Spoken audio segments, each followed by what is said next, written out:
কার লাগিয়া করছো তুমি এত আয়োজন, সবকিছু হারিয়ে তুমি আজ নিঃস্ব নিরঞ্জন। এক সময় এই ভদ্রলোক খান গ্রুপ অফ কোম্পানির ডিরেক্টর ছিলেন, কোটি কোটি টাকার মালিক ছিলেন।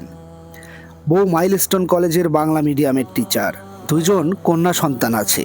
অগাধ ধন সম্পদ অর্জন করেছেন জীবনে, কিন্তু নিজের বাবা মা ভাই বোন কাউকে তিনি পাত্তা দেননি। শুধু স্ত্রী আর শ্বশুরবাড়ির লোকজন তার কাছে ছিল প্রিয়। আজ অসুস্থ হয়ে যাওয়ার পর সব হারিয়েছেন তিনি।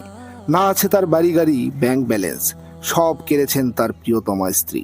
আজ পরিবার পরিজন সব হারিয়ে ফরিদপুর মেডিকেল কলেজ হাসপাতালে পড়ে আছেন। ভেবেছিলাম হয়তো হারায় গেছে। অনেক কষ্টে পরিবার খুঁজে বের করেছিলাম এক বুক আশা নিয়ে, কিন্তু খুঁজে পেয়ে আরো কষ্ট হচ্ছে। কেন খুঁজতে গেলাম? তারা জানায় দিল তারা কোনো দায়িত্ব নিতে পারবে না। ব্রেন স্ট্রোক করে প্যারালাইজড হওয়ার পর তার বউ তাকে ডিভোর্স দিয়েছে 1.5 বছর আগে।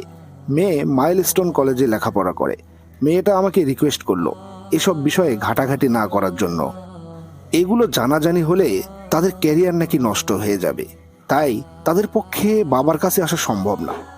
ভদ্রলোকের ভাই বোন ইন্ডিয়া থাকে, তাদের হদিস খুঁজে পাওয়া যায়নি। হসপিটাল থেকে ডাক্তার বলল পুরোপুরি সুস্থ হওয়া তার পক্ষে আর সম্ভব না। একভাবে শুয়ে থাকতে থাকতে শরীরের একপাশে পচন ধরে গেছে।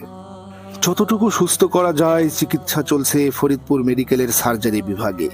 এরপর বেঁচে থাকলে ফরিদপুর বৃদ্ধাশ্রমে দিয়ে দেওয়া হবে। জীবন বড় অদ্ভুত, বড়ই নিষ্ঠুর, বড়ই নির্মম।